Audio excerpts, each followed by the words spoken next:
Hello and welcome. This is Jason's Weird Reads, and today I am going to be giving you 10 horror book recommendations, as has been requested of me by a few people lately. So without any more jibber jabber, how about we get into it? Before we continue, if you hear any weird snorting in the background, it's just my little puppy. So, I have 10 books here. 10 recommendations. These are mostly, if not all of them, I've read within the last 2 or 3 years, and they're new favorites of mine, so how about we get into it right away. Alright, first book is Sakulina by Philip Fracassi. Now, what I'm going to do with these is I'm going to read the synopsis and then give you why I like them and why I think you might like them as well. So, synopsis. When Jim's big brother Jack is released from prison, the brothers, along with their broken father and Jack's menacing best friend, decide to charter an ocean fishing boat to celebrate Jack's new freedom. Once the small crew is far out to sea, however, a mutant species rises from the deep abyssal darkness to terrorize the vessel and its occupants. As the horror of their situation becomes clear, the small group must find a way to fend off the attack, and somehow, some way, return to safety. But as the strange parasitic creatures overrun them, they must use more extreme and deadly measures to survive. Philip Fracassi is a favorite author of mine, and this was one I didn't read until last year for whatever reason. Sometimes I just don't read authors right away when they release new stuff. I don't know why that is. It's just sort of the way I am. But I did read this one last year, and it's a novella length. It's I forget how many pages. It's about 100 pages, I think, maybe 120 or 40. But it's very short. It's if you're looking to reach your Goodreads goal, this is a great way to do it.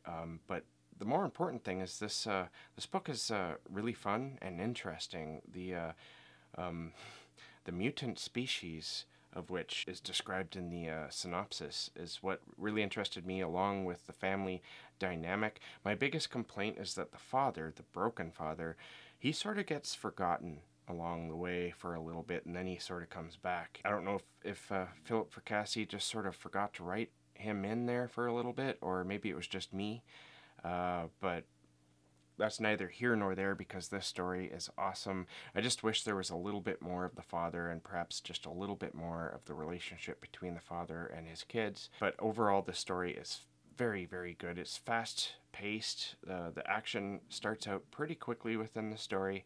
It just escalates and escalates. This is what Philip Fracassi is best known for, in my opinion anyway, is how he can just keep and continuously escalate the situation that you are following within his story. And Philip Fracassi will hold no punches. He does what is necessary for the story, and sometimes that is heartbreaking, and this story definitely doesn't hold back on that. This story is heartbreaking, and it's also very horrific. And one thing that makes it horrific as well is just how something like this could happen. It's not supernatural.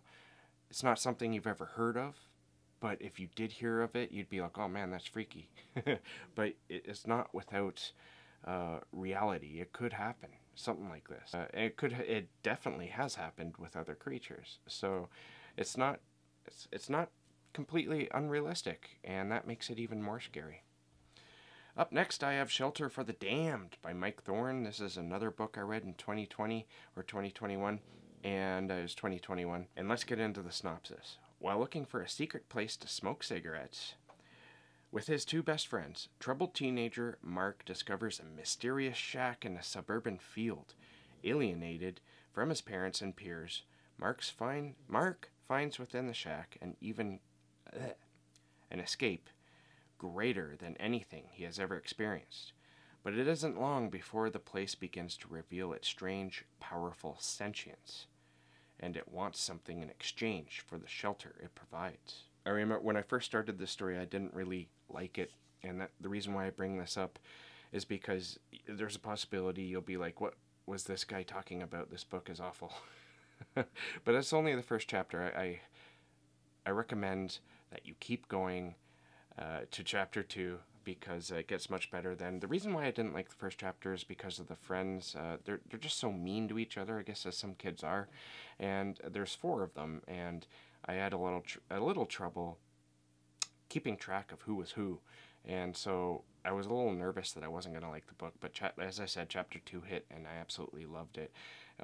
This is a piece of weird cosmic horror, and I think it's one of the best I've read in a long time for that category, and that's why it's here. I highly recommend it. I don't want to get too much in, because again, it's another novella. It's very short, and it's easy to get through. In Shelter for the Damned, we follow a character named Mark, and Mark has something wrong with him emotionally. As the description or the synopsis described, he has parents who are rather indifferent with him. His friends are really mean to him, and honestly, I really enjoyed his character and following him. That's all I really want to say about this book, because that shack that he finds and wants to smoke in has some very weird properties going on about it, and I believe that it is real to the world. I don't think it's a figment of his imagination, which you might be able to consider, but I think it's real, and there's some weird things happening with that shack, and the ending is very, very weird, and you have to be prepared for that. It's one thing that I really enjoy about weird fiction and cosmic horror is how a lot of things are left somewhat ambiguous, but I think if you read carefully through the end of this story, you're going to figure out that this ending isn't quite as ambiguous as you might think. If you just, all you have to do is really think about the ending, and you'll come up with what's going on exactly. At least I think I did, if I remember correctly. Whatever the case, the entire ride that this story provides it's bonkers, and it's really cool. I really enjoyed it. Next up, I have Revival by Stephen King. Here is the synopsis for that one. In a small New England town in the early 60s, a shadow falls over a small boy playing with his toy soldiers. Jamie Morton looks up to see a striking man, the new minister. Charles Jacobs, along with his beautiful wife, will transform the local church.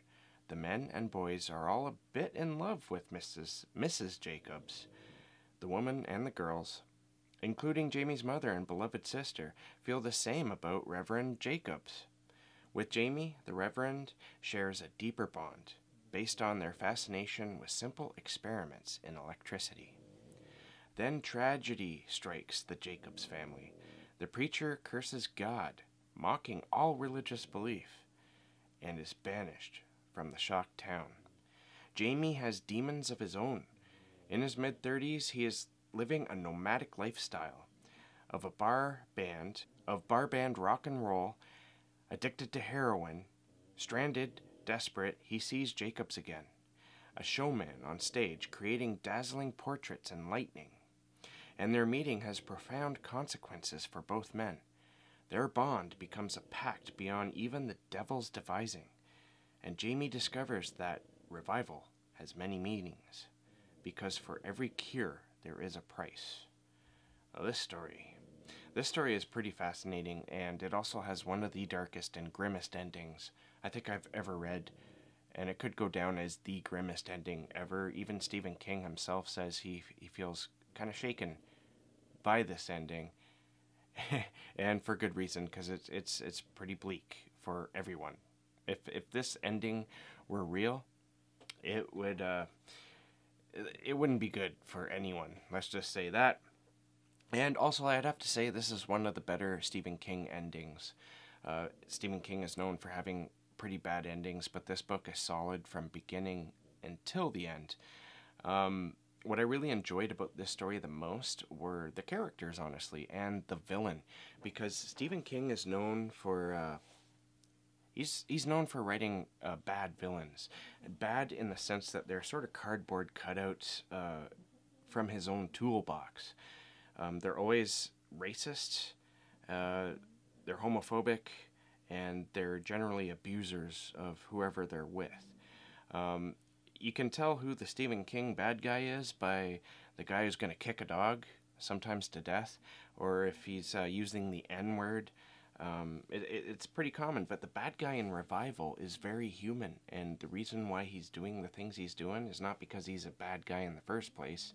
It's because he lost his family, and he's struggling with that loss, as anyone would be, and it's driven him to do something terrible when inside his own mind it's not as bad. He's trying to help people. So this this story is, I think, one of Stephen King's best ever because of that alone. You can't pick on Stephen King's writing for this as we all often do. This is a very well written book. Both characters, and you know what, the main characters, Jamie, he's a pretty interesting character himself. All the characters within the story are very well drawn out.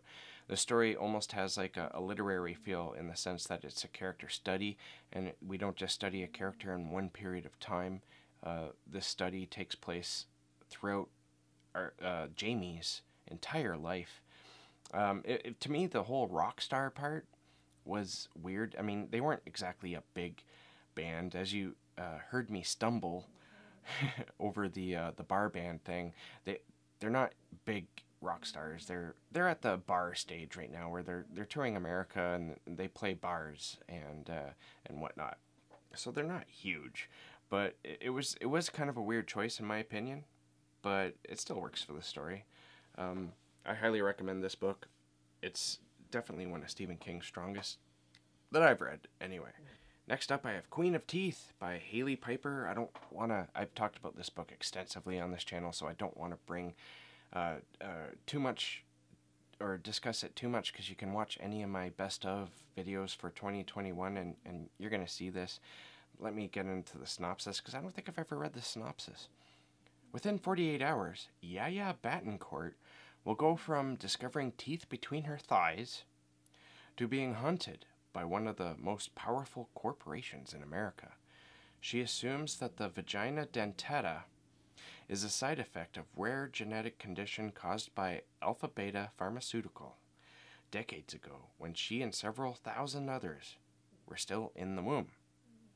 But when ABP corporate goons upend her life, she realizes her secondary teeth might be evidence of a new experiment for which she's the most advanced test tube. A situation worsened when Yaya's condition sprouts horns, tentacles, and a mind of its own.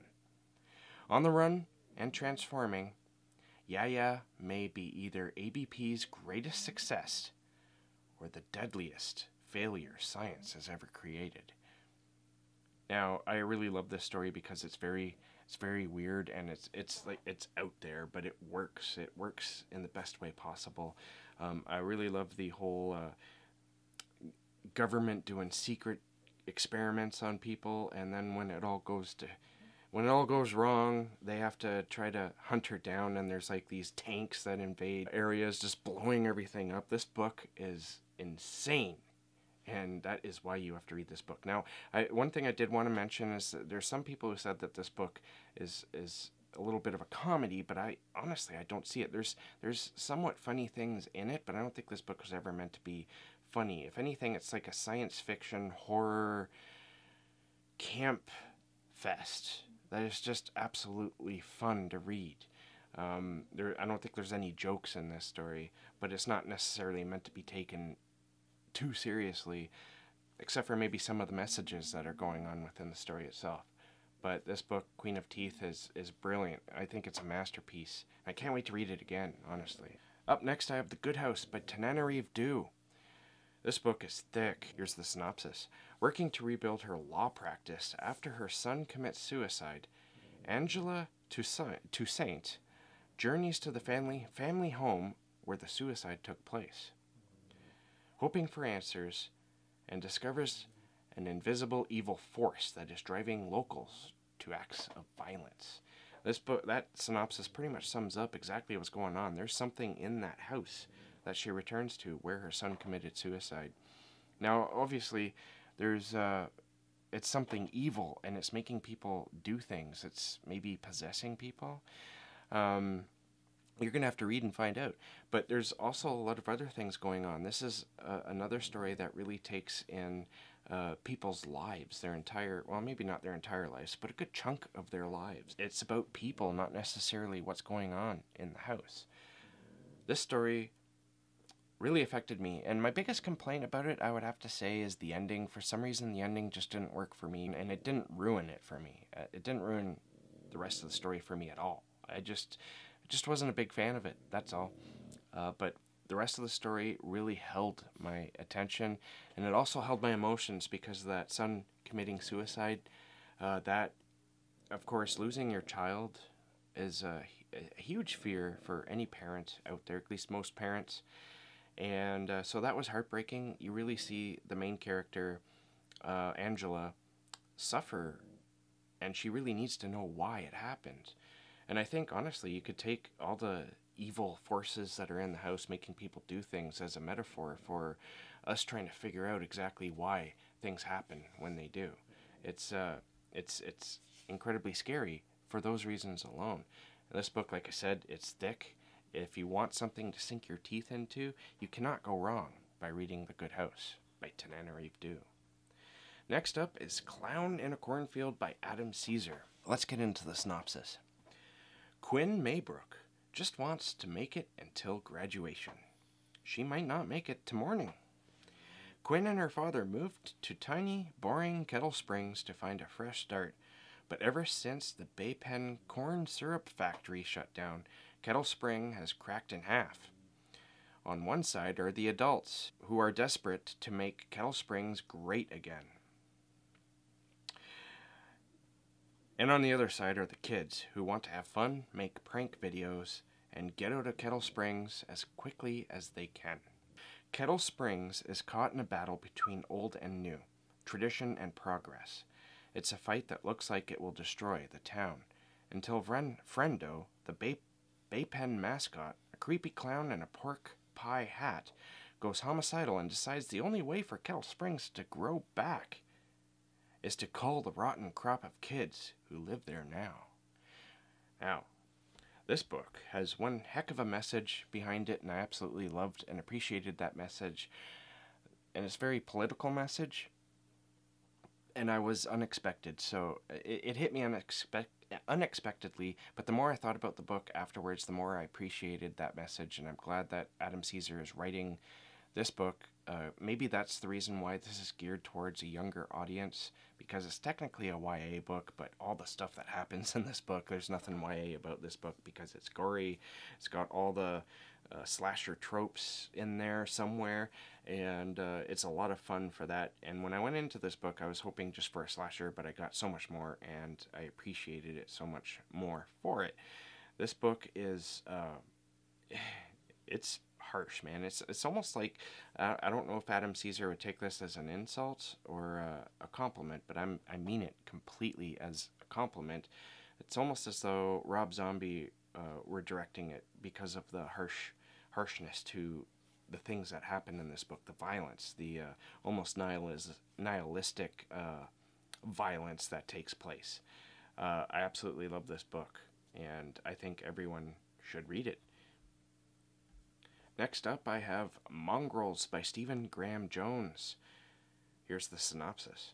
He was born an outsider, like the rest of his family. Poor yet resilient, he lives in the shadows with his Aunt Libby and Uncle Darren, folk who stubbornly make their way in a society that does not understand or want them. They are mongrels, mixed blood, neither this nor that. The boy at the center of Mongrels must decide if he belongs on the road with his aunt or uncle, or if he fits with people on the other side of the tracks.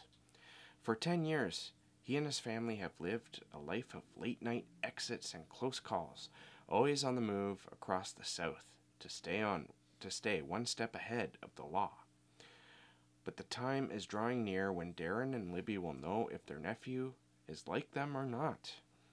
And the close calls they've been running from for so long are catching up fast now. Everything is about to change. Now, Mongrels is the ultimate road book, and I don't know it is horror because it has a werewolf element to it. I don't want to go too far. I'm pretty sure everyone knows this is a werewolf book. I mean, the cover alone suggests it. But this book has that literary feel to it because it's about somebody's life. We don't really get into the main character's adulthood. He pretty much remains a child throughout the story, if I remember correctly. But he has a big choice to make, and it's this coming of age tale where he has to decide if he's like his family or if he's not like his family. One thing I really enjoyed about this story was the, as I said, the nomad sort of lifestyle, traveling from town to town, just trying to get by in that sort of touring lifestyle, way of life. I also really liked how much it kind of reminded me, without being identical in any way whatsoever, but it really did kind of remind me of Near Dark, that movie about the vampires. It's one of my favorites. Of course, that's about vampires who travel, nomadic vampires who travel around America, but this has a somewhat similar feel to it. I really enjoyed it for that aspect, and the characters all breathe life off the page. If I was to pick my favorite Stephen Graham Jones book right now, I think it would be Mongrels. Up next, I have Crossroads by Laurel Hightower, another book I read in 2021. Let's get into the synopsis. How far would you go to bring back someone you love? When Chris's son dies in a tragic car crash, her world is devastated. The walls of grief close in on Chris's life until one day a small cut on her finger changes everything. A drop of blood falls from Chris's hand onto her son's roadside memorial, and later that night, Chris thinks she sees his ghost outside her window. Only, is it really her son's ghost, or is it something else, something evil? Soon, Chris is playing a dangerous game with forces beyond her control, in a bid to see her son, Trey, alive once again. So I'm not spoiling anything by expanding a little bit on what this story is about. She accidentally cuts herself, and a drop of that blood lands on a patch of earth where her son died, and later that night she sees her son's ghost, or what she thinks is his ghost. And so this leads her to do a little bit more, because she wants to bring her son back. And so some people have criticized this book for the whole cutting aspect and making light of that, but this isn't making light of anything. This is a story about deep grief and how grief can absolutely destroy you.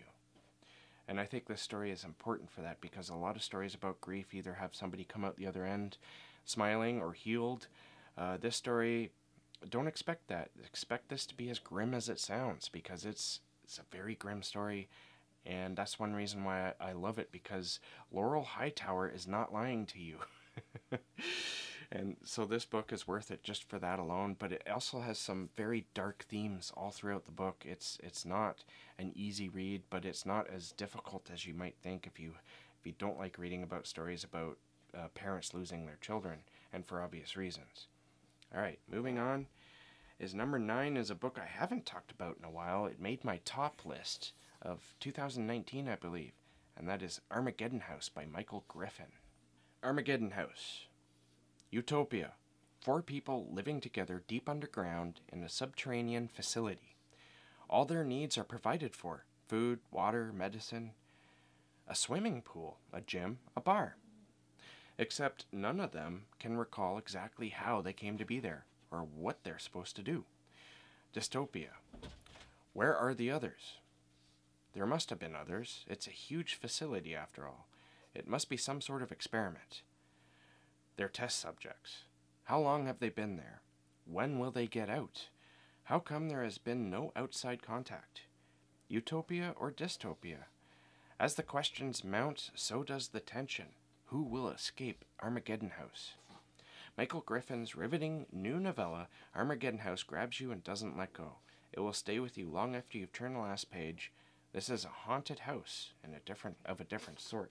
I absolutely agree with what they said there at the end of the synopsis, that this story will stay with you for a very long time, because I still think about it every so often, and it is exactly what the synopsis says. 4 people trapped together, they don't know why they're there. Seems like they're being experimented on, but all their needs are taken care for, even the ones who have, I think one of them has medication for depression. The interesting thing about this book are the characters that are brought together, because you have 4 very different personalities that clash, and things build, tensions build, until its climatic ending.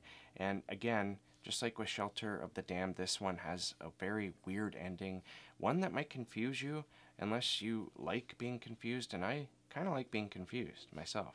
It's an ambiguous sort of ending, and I absolutely embraced it. I loved it, because there are some things that maybe you shouldn't know. I'm going to leave it at that.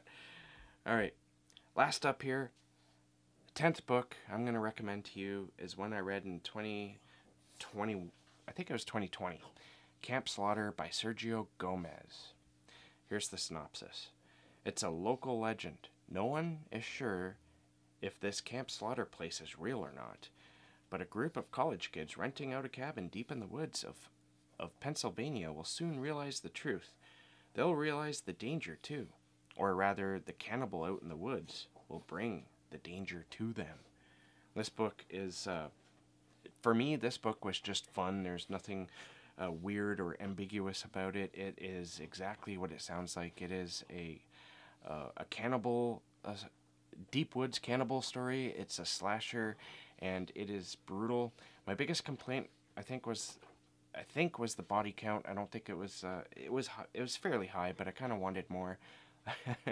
Because when you're reading a slasher book, you kind of want a huge body count.